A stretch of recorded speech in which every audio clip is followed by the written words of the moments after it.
سورة محمد. بسم الله الرحمن الرحيم. الذين كفروا وصدوا عن سبيل الله أضل أعمالهم والذين آمنوا وعملوا الصالحات وآمنوا بما نزل على محمد وهو الحق من ربهم كفر عنهم سيئاتهم وأصلح بالهم ذلك بأن الذين كفروا اتبعوا الباطل وأن الذين آمنوا اتبعوا الحق من ربهم كذلك يضرب الله للناس أمثالهم فإذا لقيتم الذين كفروا فضرب الرقاب حتى إذا أثخنتموهم فشدوا الوثاق فإما منا بعد وإما فداء حتى تضع الحرب أوزارها ذلك ولو يشاء الله لانتصر منهم ولكن ليبلو بعضكم ببعض والذين قتلوا في سبيل الله فلن يضل أعمالهم سيهديهم ويصلح بالهم. سورة محمد مدنی سورت ہے. بسم اللہ الرحمن الرحیم. الذين كفروا وصدوا عن سبيل الله أضل أعمالهم والذين آمنوا وعملوا الصالحات وآمنوا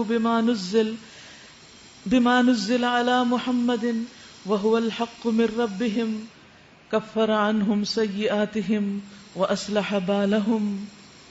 شروع کرتی ہوں اللہ کے نام سے جو بے انتہا مہربان نہایت رحم فرمانے والا ہے.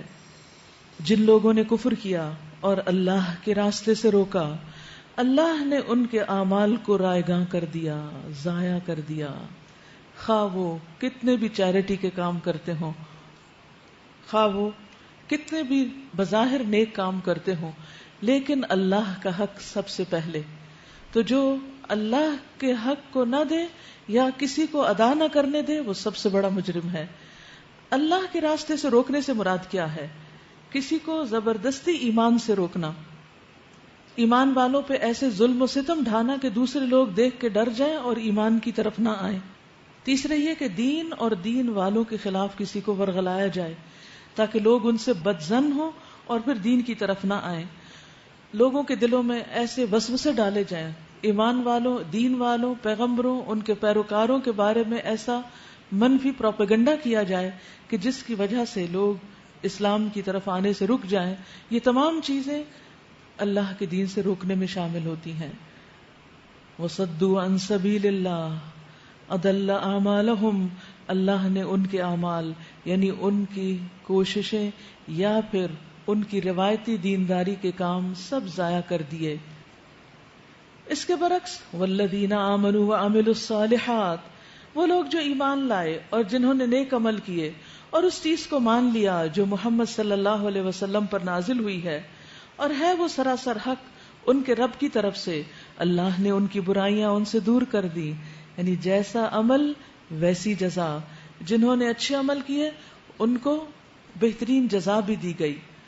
اور اس میں خاص طور پر جو قابل ذکر بات ہے بما نزل علی محمد، جو بھی چیز محمد صلی اللہ علیہ وسلم پر نازل کی گئی، خواہ وہ قرآن مجید ہے یا سنت رسول صلی اللہ علیہ وسلم ہے. تو ایسے لوگوں کی جزا کیا ہے؟ کفر عنہم سیئاتہم. اللہ نے ان کی برائیاں ان سے دور کر دی. وَأَصْلَحَ بَالَهُمْ. اور ان کا حال درست کر دیا. جہاں تک سنت کا تعلق ہے تو سنت پر بھی اسی طرح ایمان لانا ضروری ہے جس طرح قرآن مجید پر ایمان لایا جاتا ہے. رسول اللہ صلی اللہ علیہ وسلم نے فرمایا خبردار، بے شک مجھے قرآن کے ساتھ اس جیسی ایک اور چیز بھی دی گئی ہے، یعنی حدیث کی طرف اشارہ ہے. رسول اللہ صلی اللہ علیہ وسلم نے یہ بھی فرمایا کہ جس چیز کے بارے میں تمہیں خبر دوں وہ اللہ کی طرف سے ہے تو وہ ایسی بات ہے جس میں کوئی شک نہیں. یعنی جب میں تمہیں کوئی بات بتاتا ہوں اور وہ اللہ کی طرف سے ہے اور آپ اللہ ہی کی طرف سے پہنچاتے تھے، اپنے نفس سے باتیں نہیں کرتے تھے، تو اس پر ایمان لانا اور اس کے مطابق عمل کرنا نہایت ضروری ہے۔ حسان بن عطیہ کہتے ہیں کہ جبریل علیہ السلام نبی صلی اللہ علیہ وسلم کے پاس سنت لے کر اترتے تھے، یعنی جس طرح قرآن لاتے تھے اسی طرح سنت بھی لاتے تھے، جس طرح آپ کو قرآن سکھاتے تھے اسی طرح سنت کی تعلیم بھی دیا کرتے تھے۔ اور سنت سے منہ موڑنے کی سزا کیا ہے؟ من رغب عن سنتی فلیس منی، جو میری سنت سے منہ موڑے وہ مجھ سے نہیں۔ تو اس لیے اپنی زندگی میں نبی صلی اللہ علیہ وسلم کے طریقے کو خوشی کے ساتھ قبول کرنا اور اس کے مطابق اپنی زندگیوں کو ڈھالنا نہایت ضروری ہے۔ ذالک بأن الذین کفروا اتبعوا الباطل وأن الذین آمنوا اتبعوا الحق من ربهم، یہ اس لیے کہ کفر کرنے والوں نے باطل کی پیروی کی اور ایمان لانے والوں نے اس حق کی پیروی کی جو ان کے رب کی طرف سے آیا ہے۔ اس طرح اللہ لوگوں کو ان کی ٹھیک ٹھیک حیثیت بتائے دیتا ہے، یعنی وہ کس کیٹیگری میں آتے ہیں، کیا ان کا اللہ کے یہاں مقام ہے، یہ اللہ سبحانہ وتعالی ہی بہتر طور پر جانتا ہے۔ فَإِذَا لَقِيتُمُ الَّذِينَ كَفَرُوا فَضَرْبَ الرِّقَابِ، بس جب ان کافروں سے تمہاری مٹ بھیڑ ہو تو پہلا کام گردنیں مارنا ہے، یہاں تک کہ جب تم ان کو اچھی طرح کچل دو تب قیدیوں کو مضبوط باندھو، اس کے بعد تمہیں اختیار ہے احسان کرو یا فدیے کا معاملہ کرو تاکہ لڑائی اپنے ہتھیار ڈال دے۔ یعنی یہاں کچھ جنگی قوانین بتائے جا رہے ہیں کہ کس طریقے سے کام کرنا ہوگا۔ اسی سے پتہ چلتا ہے کہ ہمارا دین کامل ہے، اس میں صرف کھانے پینے کے آداب یا سونے جاگنے کے آداب نہیں بتائے گئے، اس میں زندگی کے ہر معاملے سے متعلق رہنمائی دی گئی ہے، حتیٰ کہ جنگ کرنے اور جنگ کا مقصد اور پھر جنگ کے بعد قیدیوں کو پکڑنے اور ان کے ساتھ کس قسم کا سلوک کیا جائے گا، کیسے ان کو رکھا جائے گا، کیسے ان کو آزاد کیا جائے گا، یہ تمام چیزیں بھی کھول کر بتا دی گئی ہیں۔ یہ ہے تمہارے کرنے کا کام، اللہ چاہتا تو خود ہی ان سے نمٹ لیتا، مگر یہ طریقہ اس نے اس لیے اختیار کیا ہے تاکہ تم لوگوں کو ایک دوسرے کے ذریعے سے آزمائے۔ یعنی اللہ تعالیٰ اپنے دین کی نصرت خود اکیلا بھی کر سکتا ہے، لیکن وہ اہل ایمان کو میدان جنگ میں کیوں لے آتا ہے؟ تاکہ پتہ چلے کہ ان میں سے کون اپنے ایمان کے دعوے میں سچا ہے، کیونکہ زبانی کلامی باتیں کرنا تو بہت آسان ہے، لیکن اصل سچائی انسان کی اس وقت ثابت ہوتی ہے جب وہ کسی امتحان سے گزرتا ہے۔ اور جو لوگ اللہ کی راہ میں مارے جائیں گے اللہ ان کے اعمال کو ہرگز ضائع نہ کرے گا، یعنی ان کے اعمال کی قدردانی فرمائے گا، اور انہیں تو عام لوگوں سے بھی زیادہ اجر ہے، وہ تو ڈائریکٹ جنت میں چلے جائیں گے۔ کیونکہ جب کسی شخص کو دنیا میں مار دیا جاتا ہے تو یوں لگتا ہے جیسے سارا کچھ اس کا تو ختم ہی ہو گیا اور سب کچھ اس کا بگڑ گیا، یعنی اس نے صرف نقصان ہی اٹھایا، حالانکہ ایسا نہیں ہے۔ اللہ کی راہ میں جان دینے والے نقصان نہیں فائدے کا سودا کرتے ہیں، اللہ نے ان کی جانیں خرید لی ہیں جنت کے بدلے۔ وَيُدْخِلُهُمُ الْجَنَّةَ عَرَّفَهَا لَهُمْ، اور ان کو اس جنت میں داخل کرے گا جس سے وہ ان کو واقف کرا چکا ہے، جس کی انہیں پہچان کرا چکا ہے۔ رسول اللہ صلی اللہ علیہ وسلم نے فرمایا، اس ذات کی قسم جس کے ہاتھ میں محمد صلی اللہ علیہ وسلم کی جان ہے، ان میں سے ہر شخص اپنے جنت کے گھر کو اپنے دنیا کے گھر سے بھی بہتر طور پر پہچانتا ہے یا پہچانے گا۔ یعنی دنیا میں ہم اپنے گھر کی ہر چیز کو جانتے ہیں، اس ڈرار میں یہ رکھا ہوا ہے، اس کمرے میں کیا ہے، اوپر کیا ہے، نیچے کیا ہے، کچن میں کیا کچھ ہے۔ اسی لیے جب کوئی چیز آپ کو چاہیے ہوتی ہے تو بغیر کسی ڈائری کو کھولے ڈائریکٹ آپ چلے جاتے ہیں، کیبنٹ کھولتے ہیں، وہ ڈرار کھولتے ہیں، نکال لیتے ہیں، کیونکہ آپ کو اپنا گھر ہے، آپ کو اپنی ہر چیز کی پہچان ہے۔ لیکن اللہ کے ساتھ سودا کرنے والے اپنے جنت کے گھر کو دنیا کے گھر سے بھی زیادہ پہچانتے ہیں، کیونکہ انہیں وہ سب کچھ دکھا دیا جاتا ہے، اس سے مانوس کر دیا جاتا ہے اور ان کو آنر بخشا جاتا ہے اس گھر کے ذریعے۔ یا ایھا الذین آمنوا، اے لوگو جو ایمان لائے ہو، ان تنصروا اللہ ینصرکم ویثبت اقدامکم، اے لوگو جو ایمان لائے ہو، اگر تم اللہ کی مدد کرو گے تو وہ تمہاری مدد کرے گا۔ اللہ کی مدد، اللہ کو کس مدد کی ضرورت ہے؟ کسی مدد کی نہیں، مراد ہے اللہ کے دین کی مدد۔ یعنی دین کے کام کے لیے جب بلایا جائے تو انسان چل کر نہیں دوڑ کر آئے، اور جب انسان دین کے کام کے لیے نکلتا ہے تو اللہ تعالیٰ بندے کے قدم جما دیتا ہے، اس کو دین پر استقامت عطا کرتا ہے جس کی ضرورت ہے۔ ان الذین قالوا ربنا اللہ ثم استقاموا، یہ استقامت اللہ کے دین کا کام کیے بغیر آتی ہی نہیں. رہے وہ لوگ جنہوں نے کفر کیا تو ان کے لیے ہلاکت ہے، اور اللہ نے ان کے اعمال کو بھٹکا دیا ہے، تباہ کر دیا ہے، ضائع کر دیا ہے، کیونکہ انہوں نے اس چیز کو ناپسند کیا جسے اللہ نے نازل کیا ہے، لہٰذا اللہ نے ان کے اعمال ضائع کر دیے. تو اس سے یہ پتہ چلتا ہے، یہ بہت ڈرنے والی بات، اس کو انڈر لائن کیجئے، کہ ہمیں اللہ کے کسی حکم کو بھی ناپسند نہیں کرنا، چاہے وہ ہمیں کتنا ہی مشکل کیوں نہ نظر آئے. اس پر دل تنگ نہیں ہونا، اس پر کمپلینٹس نہیں کرنا. کیوں؟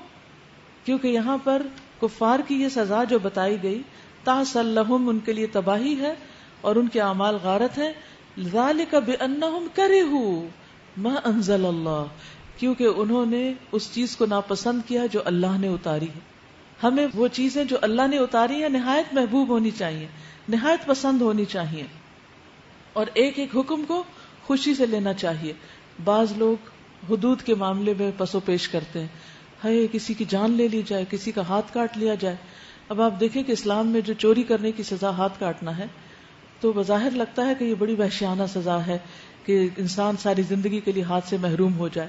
لیکن ہوتا یہ ہے کہ عام طور پر چوری ایک نفسیاتی بیماری بھی ہوتی، تو جب تک چور کا ہاتھ نہ کٹے وہ اس بیماری سے باز نہیں آ سکتا، کیونکہ وہ تو اپنی عادت سے مجبور ہو کر پھر چوری کا کھیل کھیلے گا. لیکن اس کا نتیجہ کیا نکلے گا؟ دنیا میں جس کی چوری ہوئی اس کی تکلیف اور اس کی پریشانی کا کیا عالم ہوگا، اور پھر یہ جو چور کرتا ہی چلا جا رہا ہے چوریاں، اس کا انجام کیا ہوگا؟ یعنی سوچنے کی بات ہے. تو اس لیے انسان کو سوچنا چاہیے کہ جس چیز کی سزا دنیا میں اتنی بڑی ہے اس کی آخرت میں کتنی بڑی ہوگی. تو آخرت کی سزا سے بچانے کے لیے دنیا کی سزا رکھ دی گئی تاکہ انسان اس برے فعل سے باز آ جائیں. تو ہمیں کسی بھی حکم پر جزا فضا نہیں کرنی. افلم یسیروا فی الارض فینظروا کیف کان عاقبۃ الذین من قبلہم، کیا وہ زمین میں چلے پھرے نہ تھے کہ ان لوگوں کا انجام دیکھتے جو ان سے پہلے گزر چکے ہیں. اللہ نے ان کا سب کچھ ان پر الٹ دیا، اور ایسے ہی نتائج ان کافروں کے لیے مقدر ہیں. ذالک بان اللہ مولی الذین آمنوا وان الکافرین لا مولی لہم، یہ اس لیے کہ ایمان لانے والوں کا حامی و ناصر اللہ ہے اور کافروں کا کوئی حامی و ناصر نہیں ہے. ایمان لانے والوں اور نیک عمل کرنے والوں کو اللہ ان جنتوں میں داخل کرے گا جن کے نیچے نہریں بہتی ہیں، اور کفر کرنے والے بس دنیا کی چند روزہ زندگی کے مزے لوٹ رہے ہیں، جانوروں کی طرح کھا پی رہے ہیں، اور ان کا آخری ٹھکانہ جہنم ہے. وَكَأَيٍّ مِّن قَرْيَةٍ هِيَ أَشَدُّ قُوَّةً مِّن قَرْيَتِكَ الَّتِي أَخْرَجَتْكَ، اے نبی صلی اللہ علیہ وسلم، کتنی یہ بستیاں ایسی گزر چکی ہیں جو تمہاری اس بستی سے بہت زیادہ زور آور تھی جس نے تمہیں نکال دیا، یعنی مکہ والوں سے زیادہ طاقتور تھی. ان سب کو ہم نے اس طرح ہلاک کر دیا کہ ان کا کوئی بچانے والا نہ تھا. یعنی پچھلی جتنی بھی قومیں برباد ہوئی ہیں ان میں اللہ کے عذاب سے کسی نے بھی نہیں بچایا، تو ان کو کون بچائے گا؟ بھلا کہیں ایسا ہو سکتا ہے کہ جو اپنے رب کی طرف سے ایک صاف اور صریح ہدایت پر ہو وہ ان لوگوں کی طرح ہو جائے جن کے لیے ان کا برا عمل خوشنما بنا دیا گیا اور وہ اپنی خواہشات کے پیروکار بن گئے. پرہیزگاروں کے لیے جس جنت کا وعدہ کیا گیا ہے اس کی شان تو یہ ہے کہ اس میں نہریں بہ رہی ہوں گی، نتھرے ہوئے پانی کی نہریں بہ رہی ہوں گی ایسی دودھ کی جس کے مزے میں ذرا فرق نہ آیا ہوگا، حالانکہ وہ اتنا زیادہ ہوگا. نہریں بہ رہی ہوں گی ایسی شراب کی جو پینے والوں کے لیے لذیذ ہوگی، نہریں بہ رہی ہوں گی صاف شفاف شہد کی، اس میں ان کے لیے ہر طرح کے پھل ہوں گے اور ان کے رب کی طرف سے بخشش کا سامان. کیا وہ شخص جس کے حصے میں یہ جنت آنے والی ہے ان لوگوں کی طرح ہو سکتا ہے جو جہنم میں ہمیشہ رہیں گے اور جنہیں ایسا گرم پانی پلایا جائے گا جو ان کی آنتیں کاٹ ڈالے گا؟ جہاں تک جنت کی نہروں کا تعلق ہے تو اس کے بارے میں حدیث میں آتا ہے کہ جنت میں دودھ، پانی، شہد اور شراب کے سمندر ہوں گے، اوشنز ہوں گے، اور پھر وہاں سے نہریں پھوٹ رہی ہوں گی، ہر ایک کی اپنے اپنی طرف جا رہی ہوگی. مسند احمد کی روایت ہے یہ، یعنی پہلے سمندر ہوگا اور سمندر سے پھر یہ 4 قسم کی نہریں پھوٹ رہی ہوں گی. وَمِنْهُمْ مَن يَسْتَمِعُ إِلَيْكَ، ان میں سے کچھ ایسے ہیں جو آپ کی بات غور سے سنتے ہیں. اور پھر جب تمہارے پاس سے نکلتے ہیں تو ان لوگوں سے جنہیں علم کی نعمت بخشی گئی پوچھتے ہیں کہ ابھی ابھی انہوں نے کیا کہا تھا. یعنی توجہ سے نہیں سنتے. بظاہر لگتا ہے بڑے غور سے سن رہے ہیں لیکن نہیں سنتے. یہ منافقین کی طرف اشارہ ہے. یہ وہ لوگ ہیں جن کے دلوں پر اللہ نے ٹھپا لگا دیا ہے اور یہ اپنی خواہشات کے پیروکار بنے ہوئے ہیں. یعنی ان کے اندر سیکھنے اور سمجھنے کی صلاحیت بھی نہیں. اور دوسرا یہ کہ وہ کیوں نہیں سننا چاہتے, مینٹل بلاک کا شکار کیوں ہیں؟ کیونکہ قرآن کی تعلیمات ان کی خواہشات کے خلاف جاتی ہیں, تو وہ ایسی باتیں سننا ہی نہیں چاہتے تاکہ نہ سنے نہ سمجھے نہ عمل کرنا پڑے. والذین اہتدوا زادہم ھدی وآتاہم تقواہم. رہے وہ لوگ جنہوں نے ہدایت پائی ہے, اللہ ان کو اور زیادہ ہدایت دیتا ہے اور انہیں ان کے حصے کا تقوی عطا فرماتا ہے. یعنی ہدایت میں اضافہ کرتی چلی جاتی ہے. اب کیا یہ لوگ بس قیامت ہی کے منتظر ہیں کہ وہ اچانک ان پر آ جائے؟ اس کی علامات تو آ چکی ہیں. یعنی کل بھی جن میں سے بعض کا ذکر کیا گیا, نبی صلی اللہ علیہ وسلم کی آمد اور دیگر علامتیں, تو اس کا بھی ذکر قرآن مجید میں آتا ہے قیامت کی علامات کا, اور تفصیلات ہمیں حدیث سے ملتی ہیں. جب وہ خود آ جائے گی تو ان کے لیے نصیحت قبول کرنے کا کون سا موقع باقی رہ جائے گا؟ یعنی جو علامتیں دیکھ کر قیامت کو یاد نہیں رکھتے, اس بڑے دن کا خوف نہیں کھاتے, تیاری نہیں کرتے, تو ایک کے بعد ایک علامت جب پوری ہو جائے گی اور اصل قیامت آئے گی تو پھر یہ کہاں ہوش میں آئیں گے. فَاعْلَمْ أَنَّهُ لَا إِلَهَ إِلَّا اللَّهُ وَاسْتَغْفِرْ لِذَنبِكَ وَلِلْمُؤْمِنِينَ وَالْمُؤْمِنَاتِ وَاللَّهُ يَعْلَمُ مُتَقَلَّبَكُمْ وَمَثْوَاكُمْ. بس اے نبی صلی اللہ علیہ وسلم خوب جان لیجئے کہ اللہ کے سوا کوئی عبادت کا مستحق نہیں ہے, اور معافی مانگیے اپنے قصور کے لیے بھی اور مومن مردوں اور عورتوں کے لیے بھی. اللہ تمہاری سرگرمیوں کو بھی جانتا ہے اور تمہارے ٹھکانے سے واقف ہے. اس سے یہ نہیں مراد کہ نبی صلی اللہ علیہ وسلم نے نعوذ باللہ جان بوجھ کر کوئی ذنب یا قصور کیا تھا. اصل میں جو مقربین ہوتے ہیں ان کی چھوٹی چھوٹی چیزیں جو ہوتی ہیں, جو ہوتی نیکی ہے لیکن کم درجے کی نیکی ہوتی ہیں, وہ اللہ سبحانہ وتعالیٰ کو پسند نہیں آتی. اللہ تعالیٰ عام بندوں سے وہی چیز قبول کر لیتا ہے, لیکن جو اس کے خاص بندے ہوتے ہیں ان سے وہ قبول نہیں کرتا. ان سے چاہتا ہے کہ وہ اس سے بھی زیادہ بہتر کام کریں. جیسے آپ دیکھیں کہ ایک ایوریج اسٹوڈنٹ ہوتا ہے یا ایک سلو پیس پہ جانے والا ہوتا ہے, تو استاد کو پتا ہوتا ہے کہ اس کی اتنی ہی کیپیسٹی ہے, یہ اتنا ہی کر سکتا ہے, وہ اس سے اتنی ہی توقع رکھتا ہے. لیکن جو انٹیلیجنٹ اسٹوڈنٹ ہوتا ہے جب وہ غلطی کرے تو اس کی شامت زیادہ آتی ہے کہ نہیں تم ایسا نہیں کر سکتے, تم سے یہ توقع ہی نہیں تھی. تو رسول اللہ صلی اللہ علیہ وسلم نے کوئی ایسی غلطی نہیں کی تھی. مراد اس سے یہ ہے کہ کوئی بھی چیز جس میں درجہ اول سے درجہ دوم بھی ہو جائے تو وہ آپ کے حصے میں قصور گنا گیا. اللہ تمہاری سرگرمیوں کو بھی جانتا ہے اور تمہارے ٹھکانے سے بھی واقف ہے. اللہ کو ہمارے گھروں کا بھی پتا ہے, قبر کہاں بنے گی وہ بھی پتا ہے, قیامت کے دن کہاں ہوں گے ہم, جنت میں کس جگہ جگہ ہے اور کس کی کہاں جہنم میں جگہ ہے, وہ سب بھی اللہ کو پتا ہے. اللہ کا علم ہر چیز پر محیط ہے. جو لوگ ایمان لائے ہیں وہ کہہ رہے تھے کوئی صورت کیوں نہیں نازل کی جاتی جس میں جنگ کا حکم دیا جائے, کیونکہ اس سے پہلے جنگ سے روکا جا رہا تھا. مگر جب ایک محکم صورت نازل کر دی گئی جس میں جنگ کا ذکر تھا تو تم نے دیکھا کہ جن کے دلوں میں بیماری تھی وہ تمہاری طرف اس طرح دیکھ رہے ہیں جیسے کسی پہ موت چھا گئی ہو. یعنی منافقین کے لیے یہ حکم بہت بھاری ثابت ہوا. افسوس ان کے حال پر, ان کی زبان پر ہے اطاعت کا اقرار اور اچھی اچھی باتیں, مگر جب قطعی حکم دے دیا گیا اس وقت وہ اللہ سے اپنے عہد میں سچے نکلتے تو انہی کے لیے اچھا تھا. اب کیا تم لوگوں سے اس کے سوا کچھ اور توقع کی جا سکتی ہے کہ اگر تم الٹے منہ پھر گئے تو زمین میں فساد برپا کرو گے اور آپس میں ایک دوسرے کے گلے کاٹو گے؟ یہ وہ لوگ ہیں جن پر اللہ نے لعنت کی ہے. کن پر؟ جو زمین میں فساد پھیلائیں اور رشتہ داریوں کو کاٹیں اور ان کو اندھا اور بہرا بنا دیا. افلا یتدبرون القرآن, کیا یہ لوگ قرآن پر غور و فکر نہیں کرتے؟ ام علی قلوب اقفالها, کیا ان کے دلوں پر تالے پڑے ہوئے ہیں؟ ہم سب سے بھی خطاب ہے, کیونکہ انسان جب غور و فکر کرتا ہے تو اس کو اپنے ہر سوال کا جواب اور اپنی ہر الجھن کا حل مل جاتا ہے. لیکن اگر کوئی شخص قرآن پڑھتا ہی نہیں تو پھر اسے انا لہ الذکرہ, کہاں سے کون نصیحت دے سکے گا؟ یعنی کتاب نصیحت تو بند پڑی ہے جس سے وہ نصیحت لے سکتا تھا. تو پھر اس کو چھوڑ کر اور کون ہے جو اس کے مسائل کو حل کر سکتا ہے؟ تو اس لیے یہاں پر اللہ سبحانہ وتعالی قرآن مجید میں غور و فکر کی دعوت دے رہے ہیں اور دلوں کے دروازے اور دلوں کے تالے کھولنے کا حکم ہو رہا ہے. کعب بیان کرتے ہیں قرآن کو لازم پکڑو، کیونکہ قرآن عقل کی تیزی ہے، حکمت کی روشنی ہے، علم کا سر چشمہ ہے، اور اللہ کی طرف سے نازل ہونے والی کتابوں میں سے سب سے نئی کتاب ہے.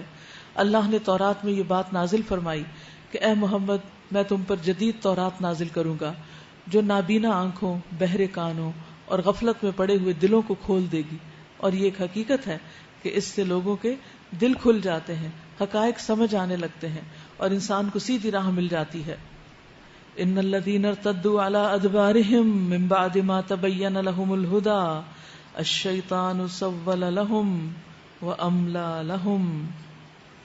حقیقت یہ ہے کہ جو لوگ ہدایت واضح ہو جانے کے بعد اس سے پھر گئے، ان کے لیے شیطان نے اس روش کو سہل بنا دیا اور جھوٹی توقعات کا سلسلہ ان کے لیے دراز کر رکھا ہے. اسی لیے انہوں نے اللہ کے نازل کردہ دین کو ناپسند کرنے والوں سے کہہ دیا کہ بعض معاملات میں ہم تمہاری مانیں گے. یعنی منافقین کفار سے جا کر کہتے ہیں کہ ہم سب کچھ ان کا نہیں مانیں گے، کچھ تمہارا بھی مانیں گے، کیونکہ دونوں فریقوں کو خوش رکھنا چاہتے تھے. اللہ ان کی یہ خفیہ باتیں خوب جانتا ہے. پھر اس وقت کیا حال ہوگا جو فرشتے ان کی روحیں قبض کریں گے اور ان کے منہ اور پیٹھوں پر مارتے ہوئے انہیں لے جائیں گے. کس کی سزا کی طرف اشارہ ہے؟ منافقین کی. یہ اس لیے ہوگا کہ انہوں نے اس طریقے کی پیروی کی جو اللہ کو ناراض کرنے والا ہے اور اس کی رضا کا راستہ اختیار کرنا پسند نہ کیا. اسی بنا پر اس نے ان کے سب اعمال ضائع کر دیے. جو اللہ کی رضامندی کے راستے کو پسند نہ کرے پھر ان کے اعمال بھی ضائع ہو جاتے ہیں. کیا وہ لوگ جن کے دلوں میں بیماری ہے یہ سمجھے بیٹھے ہیں کہ اللہ ان کے دلوں کے کھوٹ ظاہر نہیں کرے گا؟ اللہ اکبر. اس کو بھی انڈر لائن کیجئے. دیکھیے اللہ سبحانہ وتعالی ہم پر وقتاً فوقتاً جو چھوٹی چھوٹی یا بڑی بڑی مشکلات ڈالتا ہے اس سے انسان کی آزمائش کرنا مقصود ہوتی کہ یہ شخص اپنے دعووں میں کتنا سچا ہے، اپنے دین میں کتنا کھرا ہے، کتنا خالص ہے اور کتنا سنجیدہ ہے. بعض اوقات انسان دعویٰ کرتا ہے میں تو یہ بھی کر سکتا ہوں، میں تو یہ بھی کروں گا، اللہ جی میں تو یہ اور یہ کام بھی کروں گی. اور جب واقعی کام کا وقت آ جاتا ہے تو اس وقت کیا ہوتا ہے؟ جو حاضر ہو جاتا ہے وہ امتحان پاس کر گیا، اس کے قول اور فعل کا تضاد نہیں. لیکن جو کام کے وقت بھاگ جاتا ہے، فرار حاصل کر لیتا ہے، تو یہی دراصل منافقت ہے، یہی وہ اس کا کھوٹا پن ہے جو دل میں تھا اللہ سامنے لے آیا. اور اکثر آپ دیکھیں گے کہ جب آپ کوئی دعویٰ کر لیتے ہیں نا تو اللہ سبحانہ وتعالیٰ اس کو ضرور آزما لیتا ہے کہ پھر دیکھیں کہ کیا ہوتا ہے. کیا وہ لوگ جن کے دلوں میں بیماری ہے یہ سمجھے بیٹھے ہیں کہ اللہ ان کے دلوں کے کھوٹ ظاہر نہیں کرے گا؟ ہم چاہیں تو انہیں تم کو آنکھوں سے دکھا دیں اور ان کے چہروں سے تم ان کو پہچان لو، مگر ان کے انداز کلام سے تم ان کو جان ہی لوگے. اللہ تم سب کے اعمال سے خوب واقف ہے. ہم ضرور تم لوگوں کو آزمائش میں ڈالیں گے. وَلَنَبْلُوَنَّكُمْ حَتَّى نَعْلَمَ الْمُجَاهِدِينَ مِنْكُمْ وَالصَّابِرِينَ وَنَبْلُوَ أَخْبَارَكُمْ. ہم ضرور تم لوگوں کو آزمائش میں ڈالیں گے تاکہ تمہارے حالات کی جانچ کریں اور دیکھ لیں کہ تم میں مجاہد اور ثابت قدم کون ہیں. جن لوگوں نے کفر کیا اور اللہ کی راہ سے روکا اور رسول سے جھگڑا کیا حالانکہ ان پر راہ راست واضح ہو چکی تھی، در حقیقت وہ اللہ کا کوئی بھی نقصان نہیں کر سکتے بلکہ اللہ ہی ان کا سب کیا کرایا غارت کر دے گا. یعنی جن کاموں کو انہوں نے نیکی سمجھ کے کیا ہوا ہے اللہ تعالیٰ ایمان نہ لانے کی وجہ سے ان کی ان ساری نیکیوں کو ضائع کر دے گا. اے لوگو جو ایمان لائے ہو تم اللہ کی اطاعت کرو اور رسول کی اطاعت کرو اور اپنے اعمال کو برباد نہ کر ڈالو. یہ کیا؟ اللہ اور رسول کی اطاعت اور اعمال کی بربادی؟ ہاں، بہت فائن لائن ہوتی ہے سنت اور بدعت میں. بعض اوقات انسان اللہ کا حکم مان رہا ہوتا ہے، سنت پر چل رہا ہوتا ہے، تو اتنے میں کوئی بدعت بیچ میں سے آ جاتی ہے تو وہ اس کے کیے کرائے پہ پانی پھیر دیتی ہے، کیونکہ البدعۃ تمیت السنہ. تو یہاں پر اطیع اللہ 1 نمبر، اطیع الرسول 2 نمبر، اور ولا تبطلوا اعمالکم 3 نمبر، کہ اپنے اعمال باطل نہ کرو، یعنی کر کے ضائع نہ کرو. اور کس چیز سے ضائع ہوتے ہیں اعمال؟ ریاکاری سے، دکھاوے سے، جب کسی اچھے کام کا مقصد لوگوں کو خوش کرنا ہو. اے لوگو جو ایمان لائے ہو تم اللہ کی اطاعت کرو اور رسول کی اطاعت کرو اور اپنے اعمال کو برباد نہ کر ڈالو. کفر کرنے والوں اور راہ خدا سے روکنے والوں اور مرتے دم تک کفر پر جمے رہنے والوں کو تو اللہ ہرگز معاف نہیں کرے گا. پس تم بودے نہ بنو اور صلح کی درخواست کرو، تم ہی غالب رہنے والے ہو، اللہ تمہارے ساتھ ہے اور تمہارے اعمال کو ضائع نہ کرے گا. انما الحیات الدنیا لعب و لہو، یہ دنیا کی زندگی تو ایک کھیل اور تماشا ہے. اگر تم ایمان رکھو اور تقوی کی روش پر چلتے رہو تو اللہ تمہارے اجر تم کو دے گا اور تمہارے مال تم سے نہ مانگے گا. اگر کہیں وہ تمہارا مال تم سے مانگ لے اور سب کے سب تم سے طلب کر لے تو تم بخل کرو گے اور وہ تمہارے کھوٹ ابھار لائے گا. دیکھو تم لوگوں کو دعوت دی جا رہی ہے کہ اللہ کی راہ میں مال خرچ کرو. اس پر تم میں سے کچھ لوگ ہیں جو بخل کرتے ہیں، حالانکہ جو بخل کرتا ہے در حقیقت وہ اپنے آپ سے ہی بخل کر رہا ہوتا ہے. اللہ غنی ہے اور تم اس کے محتاج ہو. اس سے یہ پتہ چلتا ہے کہ اللہ کے راستے میں مال دینا سب سے پسندیدہ نیکی ہے، اور جو شخص دنیا بھر پہ لٹائے اللہ کے راستے میں نہ دے وہ اللہ کے ہاں بخیل ہے. اور اس کی سزا کیا بتائی گئی بخیل شخص کی؟ نبی صلی اللہ علیہ وسلم نے فرمایا انسان میں سب سے بدترین چیز بے صبرا پن اور اس کے ساتھ بخل اور حد سے زیادہ بزدل ہونا. یہ اسلام میں پسندیدہ نہیں. پھر اسی طرح بخل کی وجہ سے انسان پر دنیا کی مشکلات بھی آتی ہیں. حدیث میں آتا ہے جب لوگ درہم و دینار میں بخل کرنے لگے، عمدہ اور بڑھیا چیزیں خریدنے لگے، گائے کی دموں کی پیروی کرنے لگے اور جہاد فی سبیل اللہ کو چھوڑ دیں تو اللہ ان پر مصائب نازل فرمائے گا اور اس وقت تک انہیں دور نہیں کرے گا جب تک لوگ دین کی طرف واپس نہ آ جائیں. بخل کیا ہوتا ہے؟ جہاں خرچ کرنا چاہیے وہاں خرچ نہ کرنا. واللہ الغنی وانتم الفقراء، اللہ غنی ہے اور تم سب فقیر ہو. وان تتولوا یستبدل قوما غیرکم ثم لا یکونوا امثالکم، اگر تم منہ موڑو گے تو اللہ تمہاری جگہ کسی اور قوم کو لے آئے گا اور وہ تم جیسے نہ ہوں گے. یعنی اگر مسلمانوں نے اپنے دین کی حفاظت کا کام نہ کیا، اس کی نشر و اشاعت کا کام نہ کیا، تو اللہ تعالیٰ دوسری قوموں کو ایمان کی توفیق دے کر اپنے دین کا تسلسل باقی رکھے گا اور جب تک چاہے گا اس دنیا میں اس کو قائم رکھے گا اور جب چاہے گا سب انسانوں سمیت سب چیزوں کو اٹھا لے گا. تو اس لیے اگر ہمارے حصے میں کوئی کام آتا ہے تو ہمیں اسے اپنے لیے ایک آنر سمجھنا چاہیے، کیونکہ یہ اللہ سبحانہ و تعالیٰ کا فضل ہے ہم پر، اور اس میں دل تنگ کبھی بھی نہیں ہونا چاہیے.